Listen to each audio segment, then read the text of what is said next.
Hello and welcome to ETBFSI.com. My name is Amol Dethe, and today we are going to discuss one of the very crucial topic for the BFSI sector, which is information security. The name of this particular panel discussion is Information Security Discover, Protect and Control.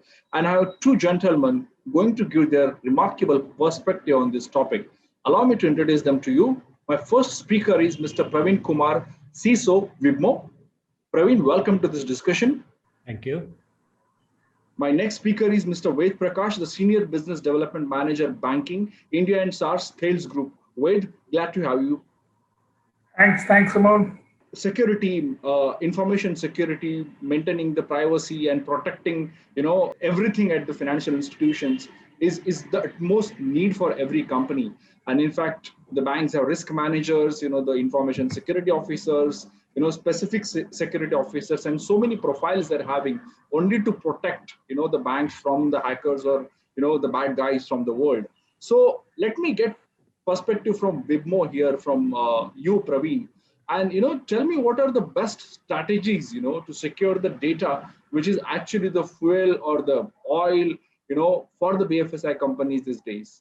It is a very heavy loaded question, Amol. I think I need another 1 hour to just answer this question, right?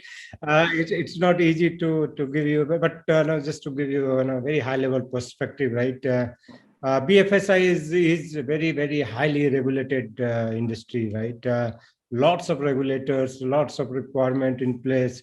And trust me, be it SMB or be it large enterprise, you have to have number of roles in place just to satisfy the regulatory requirement. Just to give you a few examples, CISO is must. Nowadays, DPO is must if you are working for GDPR or European Union. The CDO, Chief Data Officer, is also must.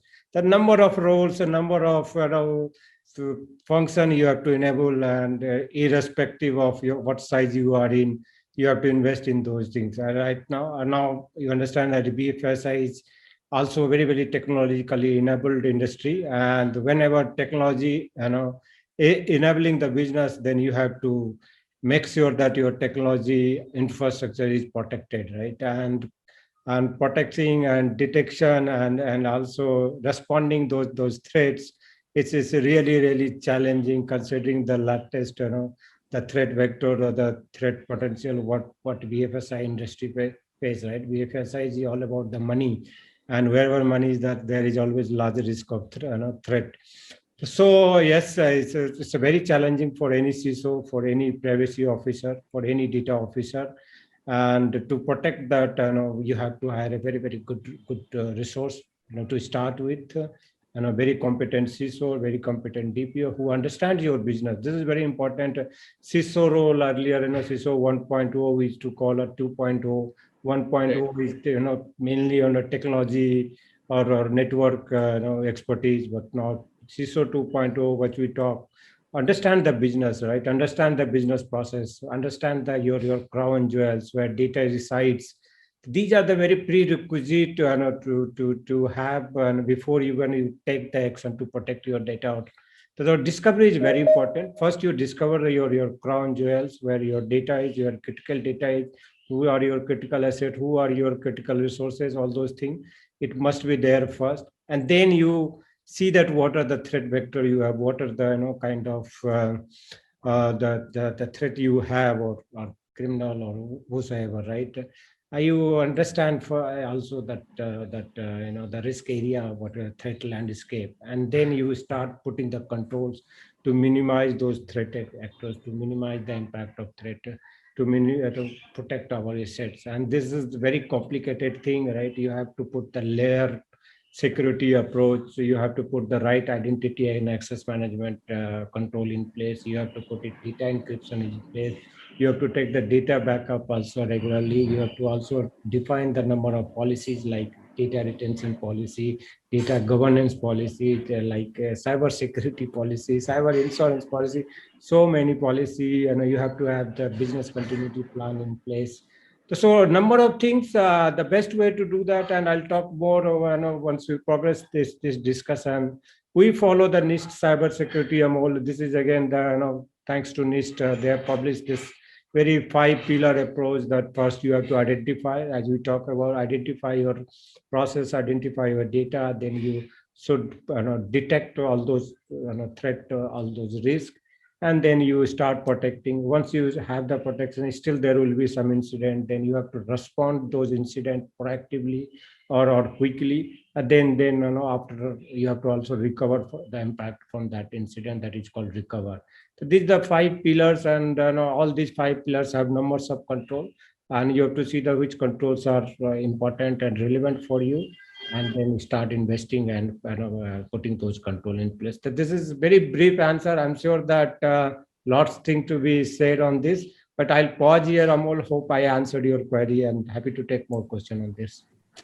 Yes, I think that's a nice overview and a good beginning, I could say, Pravin. Why I'm asking this data specifically about data is because, again, it's a wide topic, and you said 1 hour, maybe we need one day, to discuss in detail how to protect and everything.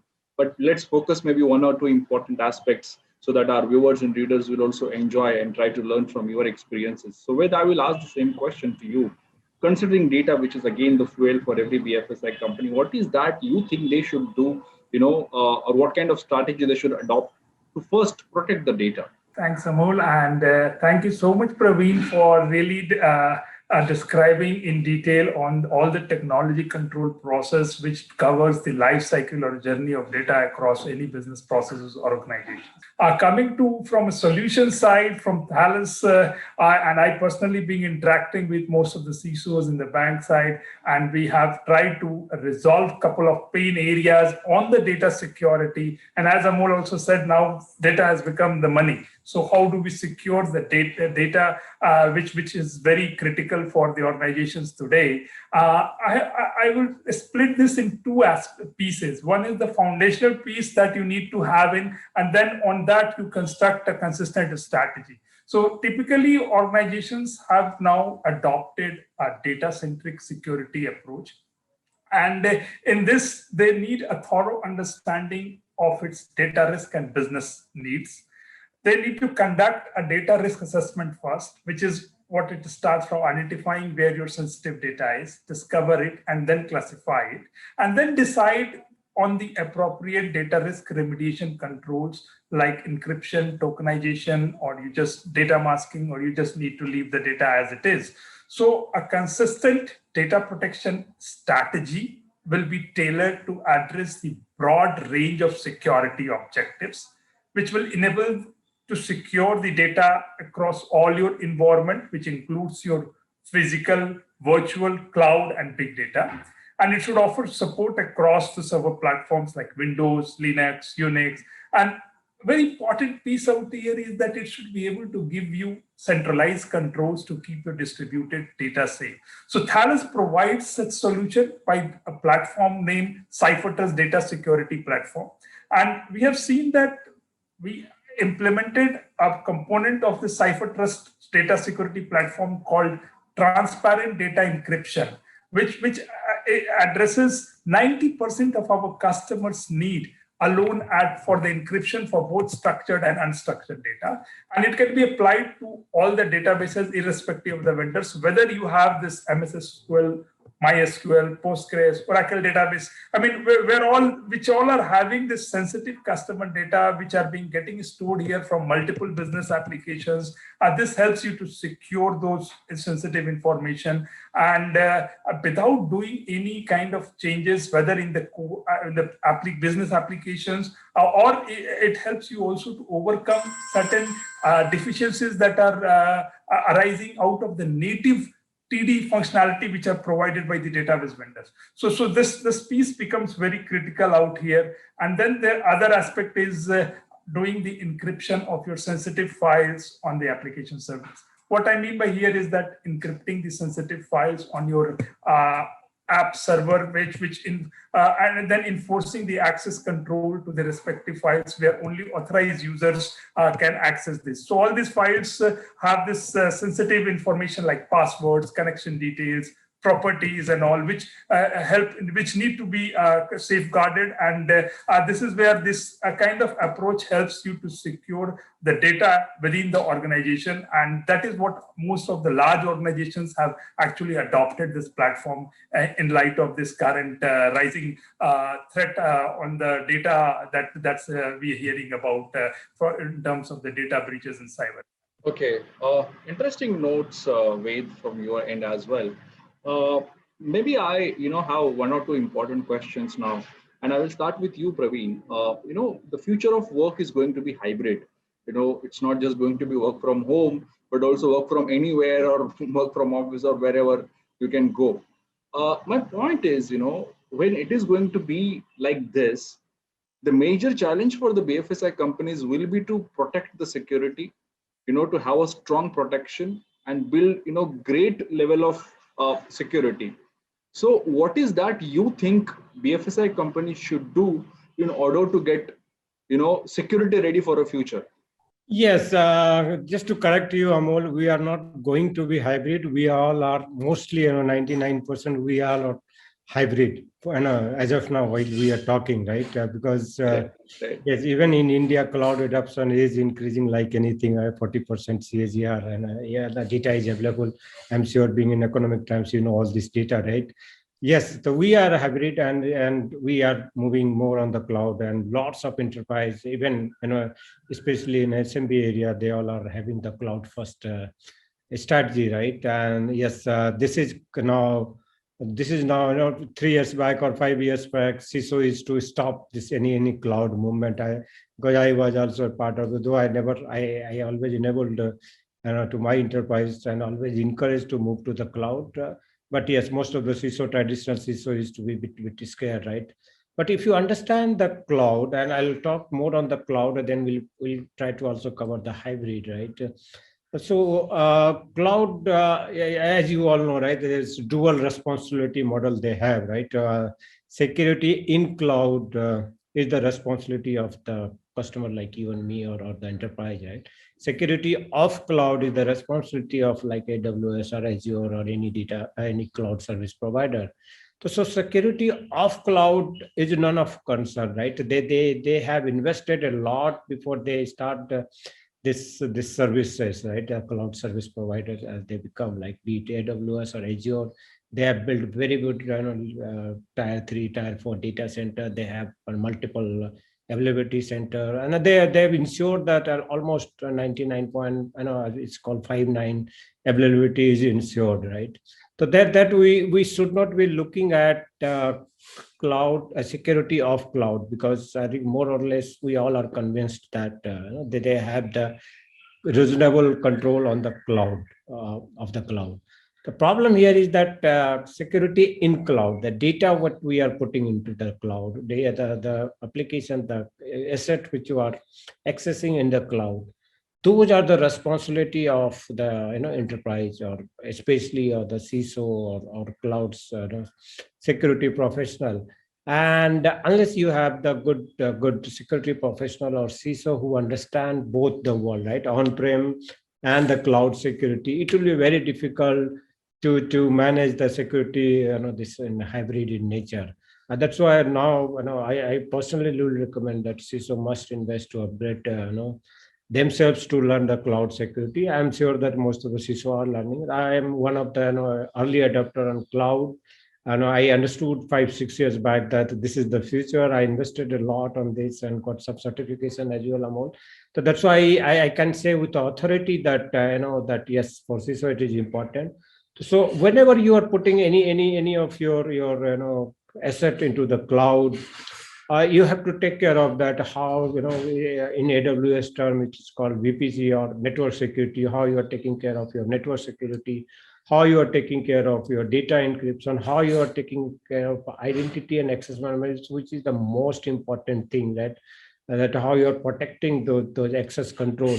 So those configuration, those terminology, those new features available for the AWS from the AWS side or Azure side, CISO must know which are the minimal services, which are the minimal tick boxes we need to do. Like if you are opening any account with any AWS or Azure cloud, two-factor authentication should be there. The basic checklists are available, and if it is not there, it has to be handy with all the security professional to see that yes, minimum cloud security framework is in place and that basic standard is applied, security standard is applied before even they think that we should move to the cloud and our data set move to the cloud. So yes, and apart from this, right, the security in cloud and the security of on-prem, both and accessing, like as you rightly said, during this pandemic, everyone is working from home, right? Lots of application in SaaS or the cloud, and lots of application are also in the on-prem. Then how you would be accessing seamlessly and without compromising on the security part? Then you have to have I don't want to get into much technical here. I'm not sure which audience we are addressing, but there are protocol called CASB protocol or Cloud Access Security Broker or SASE. So those are there are good solution in market. You have to invest on those so that, as an individual, as a developer, I need not to be bothering that whether I am accessing my on-prem data or cloud data seamlessly, that good investment on SSO solution, good investment on reverse proxy or VPN or the CASB or all these things. That will ensure that as access control is in the right place. And apart from this, this access control and identity and access, the network security control, the data encryption control, the monitoring control, like integration with the cloud logs to your SIM, continuous monitoring. Those are the non-compromisable basic requirement we need, and we have to have those in place before we move our data set here. Yes, to answer you, and it's very long answer again, Amol, it's very, very difficult for me. But yes, hybrid is future. Hybrid is, and as well, we are in hybrid era, and the CISO must invest to learn the security in cloud as well and security of and on-prem as well. There are solutions, there are protocol available, there are free checklist available. You should ensure that those security controls are in place. I'll pause. Right. Yeah. Again, a detailed one. Pravin, on that note. In fact, I was talking to a CISO from one bank, and he said that, had there not been a pandemic, it would have been very difficult for anybody to even get an approval for VPN access, to give it to our employees. But now the situation is absolutely different, and you have to completely think out of the box. So, Ved, I will bring you here in the picture and give me more tech perspective. So, if I ask you specifically, how should BFSI companies build multi-layers, at their company so that they can protect the security or they can prevent the security breaches? Okay, thanks, Amol. So let me start first with in continuation to what Pravin had actually mentioned, and that is very relevant into today's I see in the discussion as well as in the process of finalizing a technology solution where organizations are taking a journey to cloud. And with this COVID pandemic, all these businesses have adopted the digital transformation processes, and most of them are for fast tracking them, where the cloud adoption is getting acceptance in a big way. And as rightly Pravin said, that security of the cloud is not concerned, but when you move your data in the cloud, security in the cloud, and that's where the shared responsibility model by the cloud providers clearly illustrates whether you choose infrastructure as a service or platform as a service or SaaS software service, that security of the data should be a responsibility of the customer. And that is where it brings a couple of key pointers for the audiences also to be aware of. What are the security risks for keeping the sensitive data in the cloud? Even if the native cloud service provider offers you the technology control like encryption and key management, what is that you should be looking over and above what the native controls are being given to you? And that starts with addressing the very first risk, which revolves around, I would say, encryption key visibility. because cloud service portal providers give you a very limited visibility on the key management and access by their users, as well as their privileged users. The second one is the data loss risk, which again becomes very, I would say, critical. And that is where you would see that insufficient authorization controls or the DR services to ensure keys are not accidentally or intentionally deleted. Third situation arises is of vendor lock-in, where customers do not want to be logged into the specific cloud service provider. And as Pravin said, it is going to be a multi-cloud environment and a multi-cloud strategy that organizations would adopt in the future. This kind of risk associated with vendor lock-in becomes very important to address. Then coming to these internal and external compliance mandates within the organization, which also prevents a lot of sensitive data moving on cloud. And the last very important point to cover out here is the key lifecycle management. What it means is that all these native cloud service provider key management services give you very limited ability to automate the lifecycle of the keys, especially across multiple subscription. And that creates a requirement for having a kind of control, which should help you to overcome all these risk areas that I mentioned. So typically, the two new technology controls that we have implemented in large organizations, and this is the first organization where I met Pravin there, and they recently have done this adoption of technology control called Bring Your Own Key, where the customer is getting the control of the encryption keys rather than leaving it with the cloud service provider. So this bank had a CRM application called Sprinkler. They moved it to the AWS cloud, and they wanted that the control of these encryption keys should be generated within the bank premises and should be imported to the cloud and be used by the cloud KMS going forward. And the bank should be having the ownership of this. Bank can change it at their will. And tomorrow, if they migrate it also, whatever data that is it is not left on the mercy of the encryption controls left with CSP providers, but it is with the bank. So that is where I think has become a very critical requirement for all the organizations to adopt for the SaaS-based kind of service which they are availing on cloud. Then there are other bank, again, this is one of the largest private bank in India, who also have adopted a further enhanced control called Bring Your Own Encryption. They are not taking the encryption offered by cloud service provider. They are themselves taking this encryption engine directly for any workload that is being there and have the control with themselves. So these are the two new technology controls which addresses the threat kind of a landscape emerging with respect to cloud adoption, Amol. And this is the reason that we also had addressed in the banks currently. Okay, noted with valid points. In fact, thanks for sharing those. So Amol, if you allow, I'm happy to share my Sure. Journey with this new organization where I joined Wibmo. So for your benefit and audience benefit, Wibmo is industry leading, or at least in India, APAC region, leader on the credit card authentication service. Right, we have to the customer almost all the Indian bank and foreign bank, and it's India's leading authentication service provider. Apart from the other services, what we have, the fraud risk management and other things. We are part of the PCI DSS regulatory environment, and under PCI DSS, as Beth rightly said, that credit card or the data related to card, that is called sensitive data, and protection of those data is very, very important, right?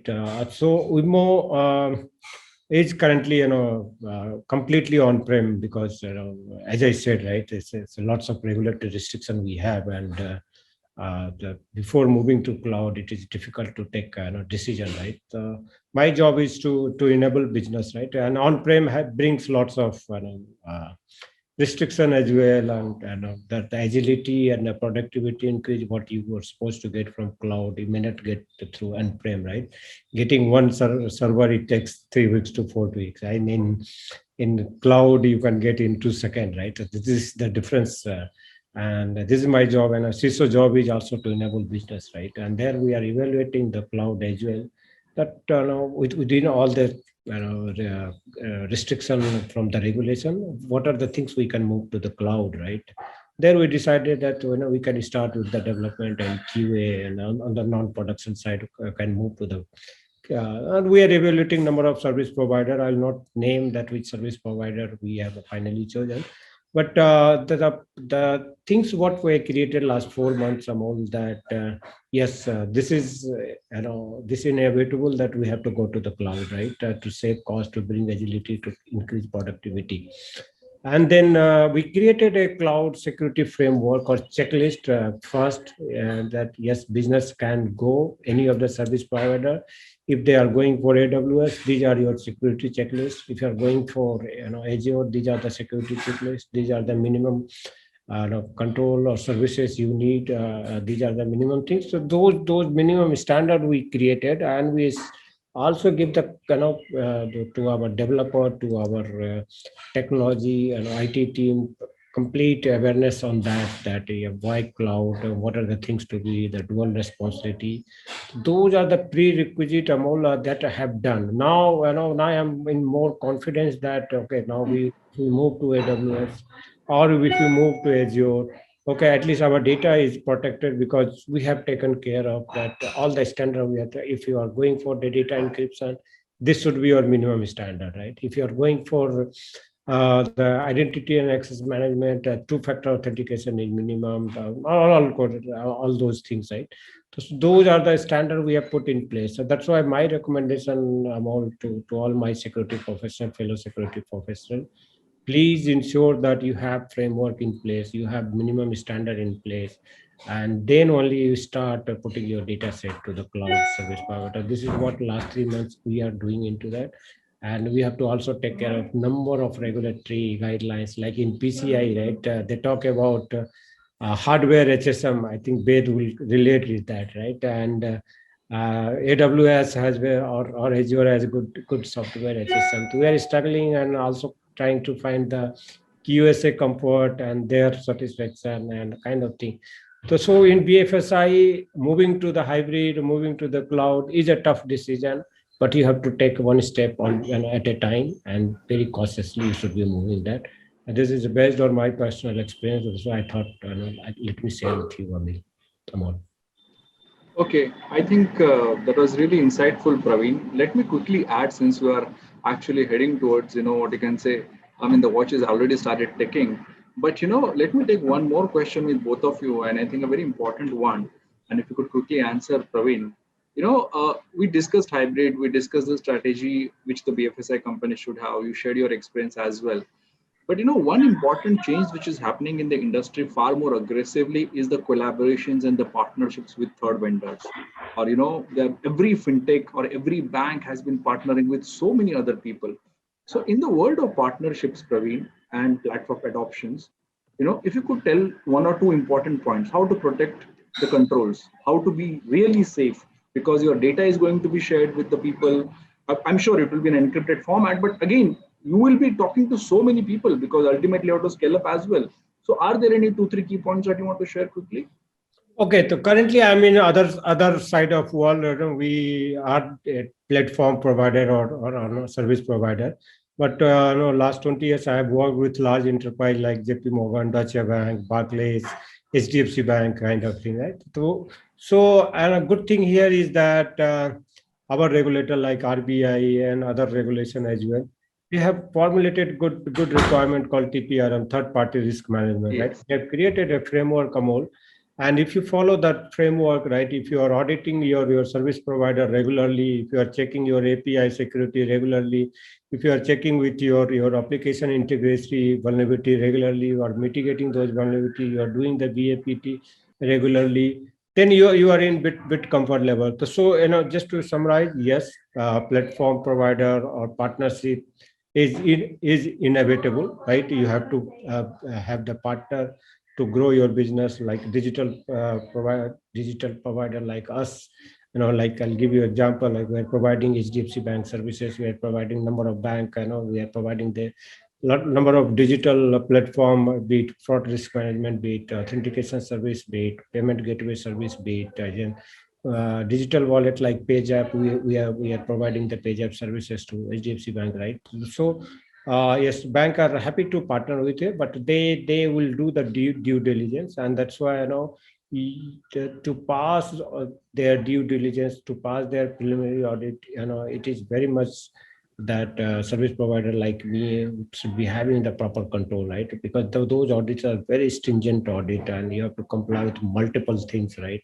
Right from PCI certification to number of TPRM audit. This bank do and 4 times, 6 times in a year kind of audit, and we have around 120 bank as a customer.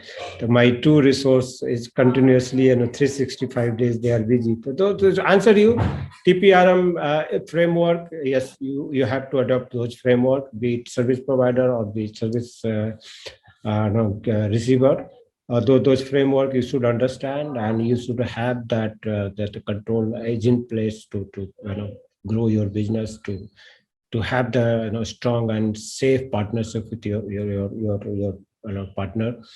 Yeah, and also you should be having the TPRM team, a third party risk management team, to conduct the audit. You may outsource as well. There are service provider available, but those control due diligence are important to ensure that the data which you are sharing, the application which you are sharing, the API integration, what you are doing, all are safe, to get that assurance. Yes, answer to you, Amol. Yes, it Yes, is. yes, It is inevitable, but there are yes. framework available, and you must those framework, you must ensure that those controls are in place.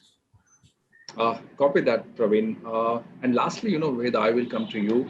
Uh, you're handling India, SARS, and I'm sure you must be talking to a lot of global banks as well. So when it comes to obviously building a strong security or doing something really important, you actually take references from others as well, right? So the question here is, you must be talking to a lot of global banks, global financial institutions. So what are the best safeguard practices the global banks or the global financial institutions are following?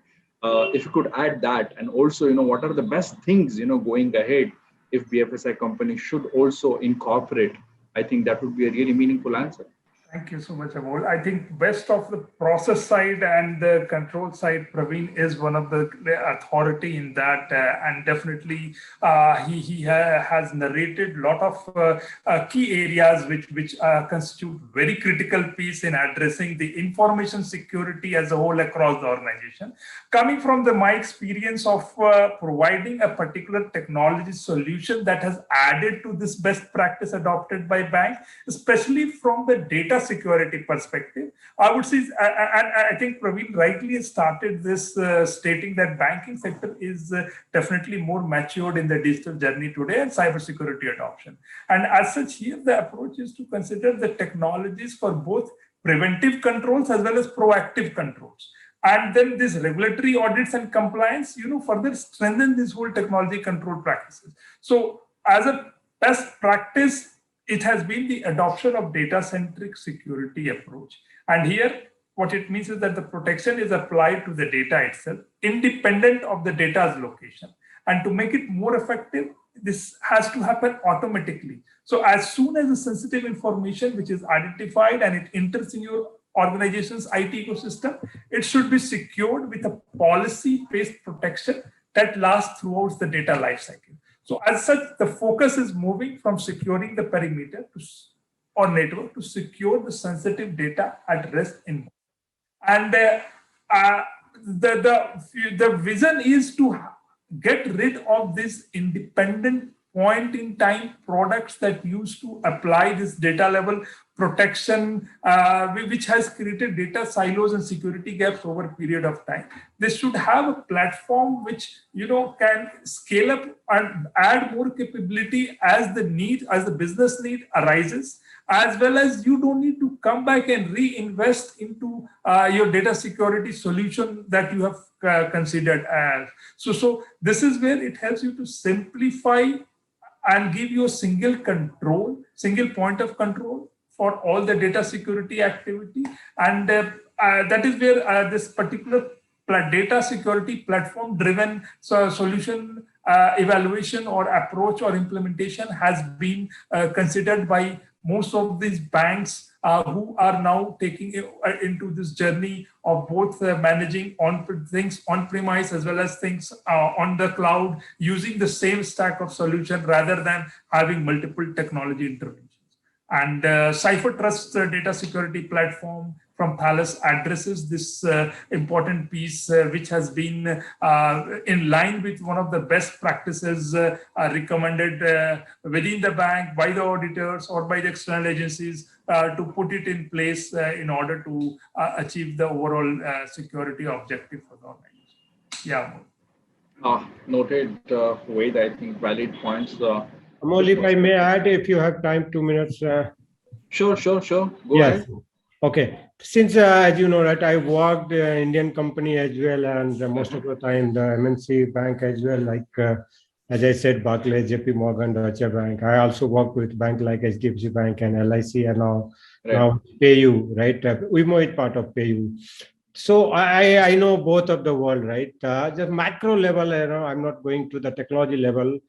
The difference between Indian enterprise, very high level, and it's not 100% correct, but based on my personal experience, the difference between their approach and our approach in twofold, right? One is that they have deep pocket, right? They have budget of $1 billion, for just security, okay? And you can understand the investment. They also invest a lot on the security talent, right? And they give like anything and hire all the talents, right?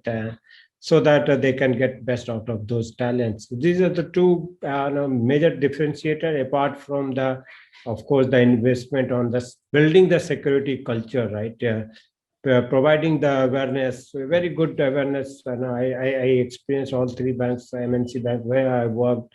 Every month or every fortnight, you will get some security awareness training, and you have to pass those training. So those are the investment still lacking in India, but yes, regulators are pushing. Now it's just a big compliance issue on the awareness and the building the security culture.